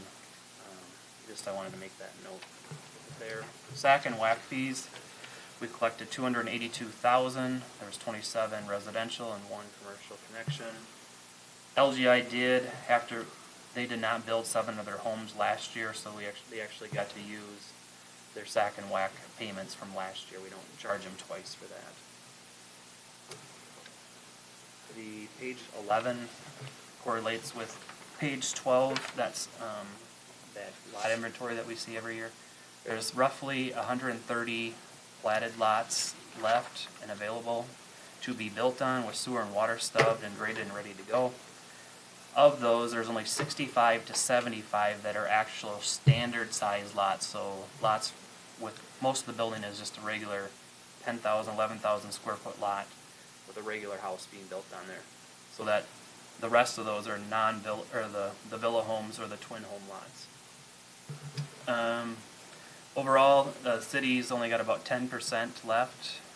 Legacy Meadows, Willow Creek Heights, Harmony Meadows, Rayan Acres, Valrose Gardens, and Rolling Ridge is where the development took place, and that means like in the southwest and the southeast where the most of the building took place. So that would be mainly Legacy, which had stood idle for quite some time, which is Harvest Drive, and then Willow Creek Heights in the southeast. You can see on the bottom of page 12 that the subdivisions where the developments were taking place, and then we always like to have a 2 to 3 year inventory, and of course we're definitely there. We need to have developers knocking on our door here this year and next year and being ready to build. Because too, what happens is a lot of the good lots get picked over, or people just choose not to sell. So even though we may have 60 or 70 lots left, somebody can just hold them. Or people don't, there's a reason that some of those lots are left. So we do need new development. The next 2 pages shows who owns those lots in town. Tim Skuzacek is doing averaging about 1 or 2 a year. He's got 8 lots up in Valrose. There isn't much going on in Welco, so that's 24 lots. We haven't heard of any proposed building in there. Willow Creek will mostly be finished out because LGI owns those. They're working on they've got 5 or 6 lots that have some wetland issues that they're trying to resolve with the city. And then Legacy Land Development is basically kind of got a deal with Loomis. So most of those are built out. Loomis doesn't own too many lots, but they do have Harmony Meadows 2nd Edition, which they purchase. We have not heard anything on that. Then page 14 just goes in a little bit more detail of who owns those lots and where they're at. Land use fees collected, we collected just under $4,000. We did have to refund or made it a point to refund 2 of those. One, with the smoke restaurant, we were able to find a resolution at the staff level so that they didn't have to come forward with a site plan and a variance. And then 2, the sign ordinance, because they didn't go forward with the billboard, the council decided to refund that money. That doesn't include escrows, so escrows goes towards paying for the city attorney, city engineer, and other fees associated with development, so development pays for itself. We still continue to do tall weeds and grass, but the lots are running out, so there's not too many lots left for enforcement and mowing. The police department's been now doing the ones that have actual houses on them, and then City Hall has been doing the ones that are in new developments that haven't been built on yet or under construction. And then Public Works, ever since probably 2010, 2011, Public Works Department has been mowing and saving the cost to the city of paying a contractor. And then there's, in the next page is the 10 or 11 year report showing all the different values, the residential values, the number of permits, and then other residential permits. The lot inventory correlation map. And then at the very end, development since 1990. Obviously, the city's grown more towards the southeast and northeast. And then the first addition to Lonsdale since then was that Heritage Estates on the southwest. And then you can see the correlating annexations. The next page, total permits and new home permits, obviously show that huge boom in the early to mid 2000s, and then the recession 2010 to 2013. You can see the population change since 1990, and there was a big jump between 2000 and 2010 with over 2,000 people coming into town.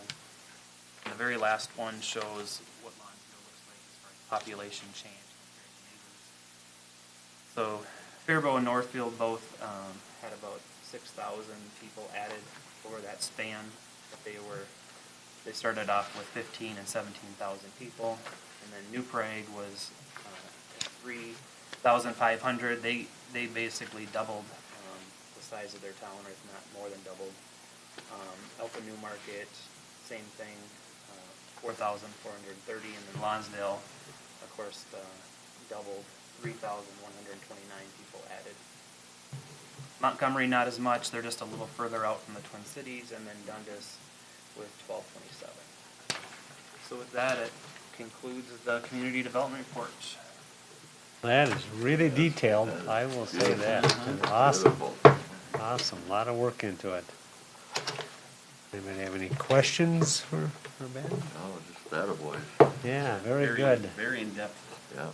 So, you talk about future development. What do you think is likely? I mean, I assume kind of the north, maybe that Joe Skozacek's farm is kind of Yep. most likely, or hard to say? Recently, we did hear a little bit about that. I think they're still trying to figure out the numbers and see if that one will work. That would be a different type of development, so there's definitely a need for maybe higher-end homes with larger lots.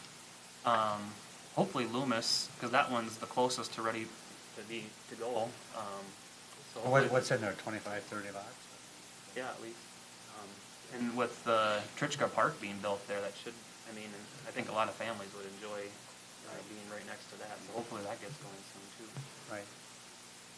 And I think LGI, they always tell you that they're always looking for land. Anytime they come into a community, they're looking for land to keep the development going. So.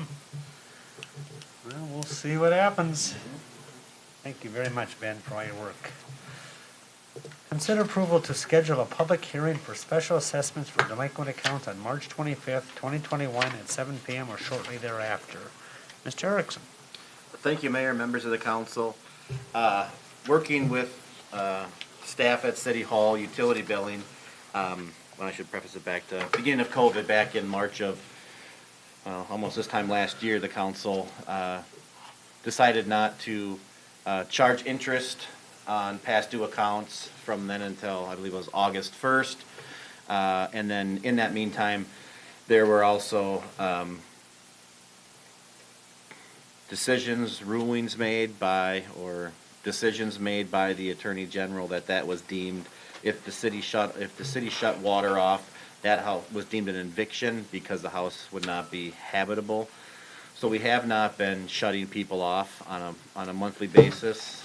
Prior to that, every month, we would provide notice and shut off people that were 60 days past due. Because we have not been shutting water off, there are currently 64 properties that are 60 days or more past due, and that amount is over $15,000. So we're recommending that the City Council hold a special hearing to consider assessment of delinquent accounts at the March 25th City Council meeting. We did this a number of years ago with the shutoffs. We didn't have to. There were very minimal amounts of accounts that were past due. But given the fact that we're in excess of $15,000, staff feels that it's time to assess this, get it off, so much the water bill, so to speak, and assess it to the taxes. So if someone does sell their house or what have you, there's documentation that this amount is in fact owed. Another reason is that with a 10% late fee, some of these late fees are actually becoming more than the monthly fee would be. So. Now, is that, the Attorney General's decision, is that a permanent thing, or is that just COVID related? During COVID, because there's executive orders out there on not allowing evictions to take place. Okay. So there are some cities, and I probably will get a legal opinion on this since we're coming into summer. There are some cities that have chose to continue shutting people's water off. So I know winter isn't ideal for digging in the snowbanks and windrow and locating a curb stop. We do it, but it's one thing if it's a until hardship, later. and all that. Another thing if they're taking advantage of it. Yeah, it's hard to say what everyone's situations are. Yeah, I was just curious from a standpoint, is that gonna be a directive that, you can't do that? How do we handle it? So, it should only be a temporary thing. Yep. So right now, does that date and time work for you? So, Motion by Councilman Kadada, Second. second by Councilman Palava. Further discussion, all those in favor? Aye. Opposed? Carried. Consider approval of a proposal submitted by WSB in the hourly not to exceed amount of $142,482 for construction services / testing for the 2021 street and utility improvement project. Mr. Erickson. Thank you, Mayor, members of the council.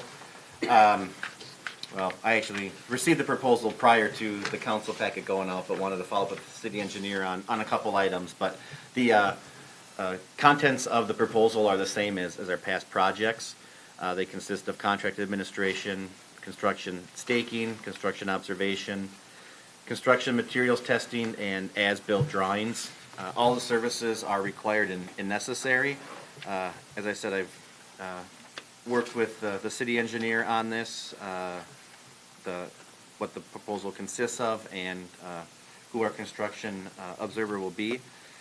The if approved at $142,482, the total engineering cost would be just over $250,000, which represents 13.77% of the total project cost.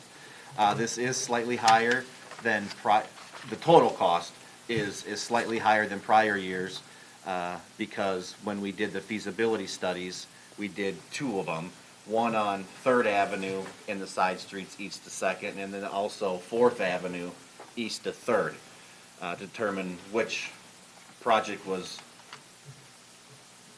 how to phase the projects better. East to west, we chose going north to south, just given the topography, and then also Rice County proposing to reconstruct County Road 4 in 22. So those residents don't have 2 years of construction. So next year, I'm anticipating that the cost for the feasibility study will be less than what it is this year. And Mayor, as you may recall, with the feasibility reports, we do the geotechnical report. So we've done all the borings for next year's project, and the topographic survey's been completed for next year's project too. So those are not insignificant costs, so it's just updating the report. So that will drop quite a bit for next year. But the proposal in front of you for construction observation and materials testing at the 142, 482 is actually less than what was approved for the Second Avenue project. Unless there's any questions, staff would recommend approval of the proposal submitted by WSB.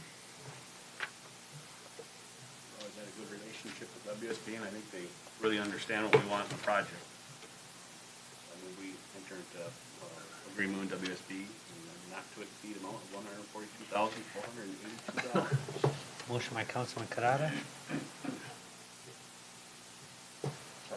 Second by Councilman Palava. Any further discussion? All those in favor? Aye. Aye. Opposed? Motion carries. Okay, we have an item from the consent agenda pulled for discussion. Consider approval of a mutual aid agreement between the City of Lonsdale and the City of St. Paul. Thank you, Your Honor. It's like that, I know that we've Maybe all we should have read. Mr. Erickson, you want to explain it first, and then you can ask? Well, Or no? actually, Oh. this is probably just more of a comment. Oh, okay, good. I'm sure we've all read it, the chief has signed off on it, legal's looked at this, and I just had a question, Joe. This is with the city of St. Paul. Do we get these from other cities then as well? I don't recall, is this? I'm not aware that we have other mutual aid agreements like this. I know Public Works, there's other mutual aid agreements. I can't think of what that agreement is, but it, Minwarn, kind of a consortium of cities and, you know, talking about rates for equipment and staffing and stuff. But specifically, I'm not aware that, I do not believe we have any other mutual aid agreements. The reason I brought this to our attention is because, you know, we have the city of Minneapolis who defunded the police, and now they're screaming and hollering, and there's $6.5 million on the table to hire back 200 officers. I just want to make sure that we're always aware that number one, we come first, and number two, we can't bail out other folks. You know, we got to tend to our own. I just want to make sure that we always keep that. It's a different world, Your Honor, and council than we've had You know, before. I think maybe for the audience, you should explain the whole item, and just take it from the top. So, right, so, you know, mutual aid would be, for example, if there was an emergency and St. Paul PD didn't have enough resources, in speaking with Chief Schmitz, what they would do is contact Rice County, and then Rice County would reach out to the agencies, the city agencies in Rice County. Whoever's available would meet at a location and travel up to, in this case, St. Paul. In speaking with the chief, that's exactly right. We are a priority. Our area is a priority. And I've also, obviously the council can advise otherwise, but I've made it clear to the chief that my position is I have no interest in sending our officers to a municipality that doesn't support their own police. And to that point, that's why, if I may interrupt, Your Honor, or Joel, what I wasn't clear on is it says if the officers are available. I didn't know if this was a union issue possibly, if the officers say, hey, I want to go up there and make some extra cash. do we have any control over this? That's really where I'm headed. Oh, with absolutely, this. we have right, so the chief has the final say in if officers are going to go up there or not. Okay, well, that was my point. As long as we can control that here, I just didn't want our staff running up, our officers. So I mean, conversely, if St. Paul sends the bomb squad down, I mean, it's a two-way street, I right? believe it also covered in there that they would also provide us with equipment and resources such as riot gear or officers do. Right, it's kind of a two-way, it's not just, Well, that's, as long as we all, okay, perfect. That's all I had then. I just wanted to clarify that. We would have to have another motion, and we pull that from the item. Well, I'd make a motion to go ahead and approve this agreement, then, this mutual agreement as written. Second? Second by Councilman Canada. Any further discussion? All those in favor? Aye. Opposed? Motion carries. That concludes the planned agenda. On to department reports. Mr. Vlesak. Mr. Mayor, City Council, we were vigorously working on our ice rink, but the last couple of days we have a concrete slab now. So Is it all gone?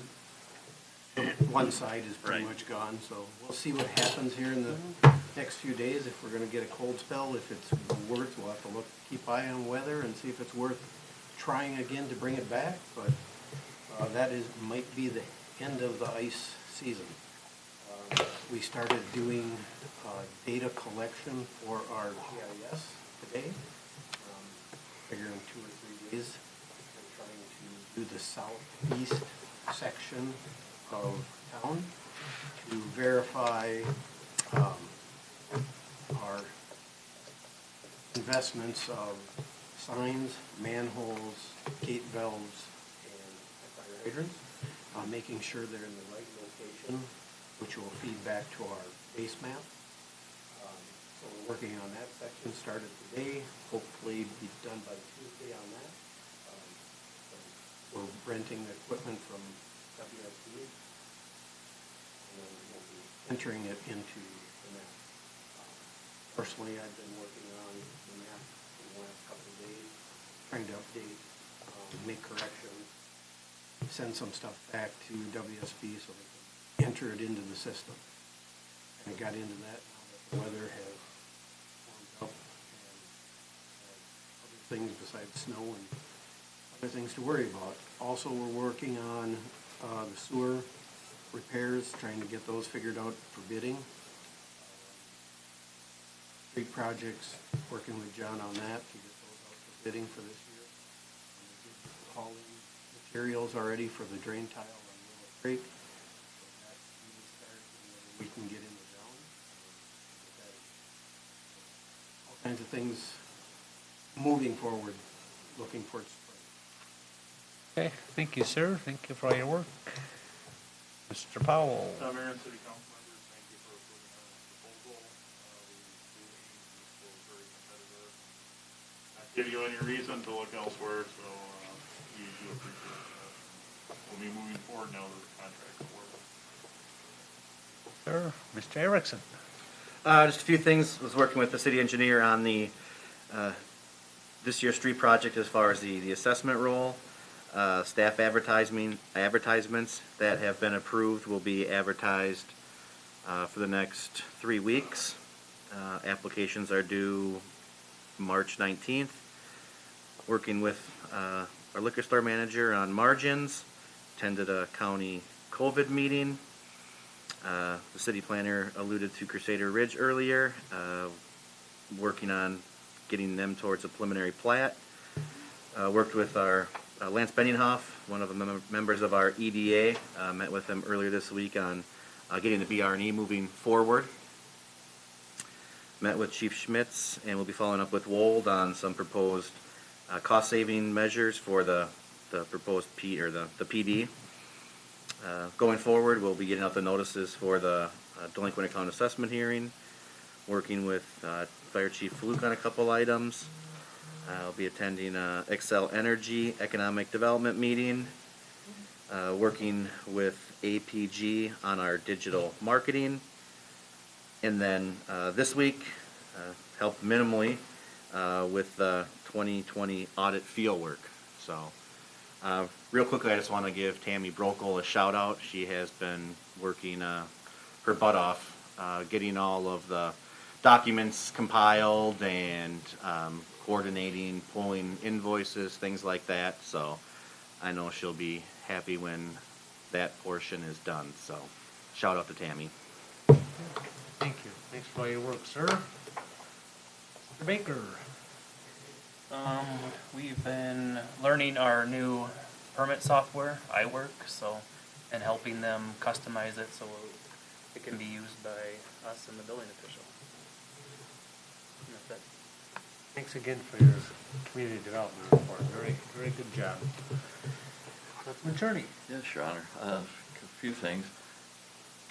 First of all, I like the 6 o'clock start tonight. I was going to make a proposal if we could kind of do a beta for maybe the next couple of meetings and try that while it's cold outside at least. And if the council would entertain that, I'd appreciate that. All right, so right now we made a motion to schedule for 7. Do you want to? I'd like to make a amendment to that. And, Okay, so we need to revise your, actually, new motion and to change the March 25th, 2021 City Council meeting, 7 p.m.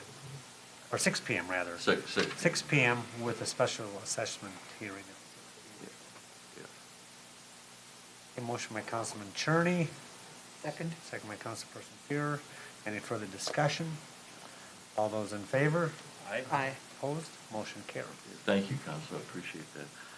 Second of all, we had a library board meeting, and one of the things that I brought up, and I've discussed this with the board and with Joel as well. Right now, my position as a council member, I'm a voting member on that board, and I'd like to relinquish that. I would still be a liaison to the board. I would be at every meeting, but create a spot where a citizen, a volunteer citizen, could serve as a voting member. It's an effort for me to allow the community to get more involved, and it does come to the council, decisions come to the council, funding comes to the council, so we still have our hand in it, and also I'd still be there as a liaison. But I want to let you all know that I'm taking a look at that, and we're going to look at the bylaws. And Joel said that we, as a city manager, he had no problem doing that, and Marguerite supports that, so I'm kind of kicking that around, y'all, okay? And so then, moving on, wanted to thank Joel for the microphones, because I hated those crystal radios. It brought me back to my childhood, and I listened to one of those when I was 5 years old, those little things, and so I really appreciate these. Also, I took pictures of Main Street, both sides up and down. We had a melting of Main Street, and I also talked to John Powell about this issue. When it melted back from the curb, you know, the businesses are responsible for the sidewalks, but back from the curb out, when I was going to Cindy's store and going to the pet grooming store and Russ's, there was the way that the water was accumulating, it was freezing from the curb out about 4 or 5 feet. And I have pictures. I was going to bring them tonight. I just didn't do that. But I was thinking maybe, I don't know if that was an anomaly that happened. But boy, I tell you, from a safety standpoint, that I was tiptoeing, getting out of the car. And what I was going to offer, rather than just complain about it, is possibly we want to take a look at that, see if it happens, how often it happens. Maybe we could have tubs of salt sitting out there where, you know, we could throw a little salt out there to break it up or do something with it, because it was pretty dangerous. You know, I think, Cindy, you saw it, I think, didn't you? Yeah, it's an ongoing thing. It's an ongoing thing. It's almost every year. And John explained it from an engineering standpoint, and I totally understood that. We only had so much to work with when we were out there grading, and this is what we ended up with. But from a city liability standpoint, I mean, are the catch basins froze? We don't have them. I think what the issue is Public Works is out there, one of the first roads to get done, and takes it to the center. Well, not all the snow from the sidewalks is still on the sidewalks. So then whether it's the business owners, property owners, their contractors, they just push it to the curb in the gutter line, and there it freezes. So it's vehicles rolling, driving over it and it builds up and then, yeah, it has to come out around. I'm only bringing it up, no one complained to me, but just from a personal standpoint, I could see somebody, I don't know how to address it, literally, John explained it, it's not the catch basin, the way it drains out this way. It goes north and south, well, then it just So freezes up. sunshine will take care of that. Right. That's what we need, a bright, we'll be good sunshiny coming, day. Right. But, it was Okay. on both sides, but I just wanna make we aware of it so that, It was mostly refreeze overnight, I would assume.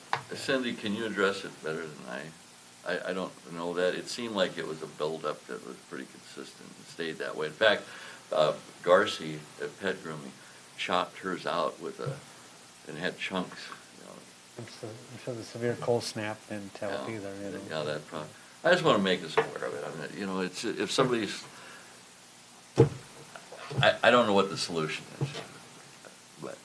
We'll have Public Works figure it out, I'm sure. Well, we don't maintain Main Street, we just plow it. We don't sand it, salt it, that's the county's responsibility. Oh, it's the county's responsibility.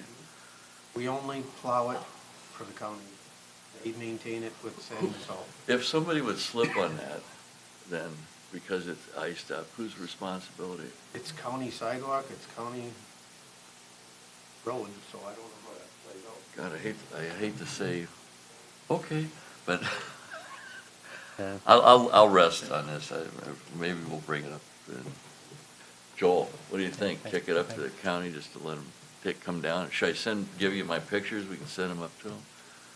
Well, I mean, I've got an understanding of what's going on. Okay. I think really it's the snow from the sidewalks that gets pushed into the gutter line after we have plowed it, so. So do we need to follow up after, Yep. fall, make the pass with We the? go to plow the next And day. they do, Yeah. and they do, Yeah, but they it's, do. you know, Okay.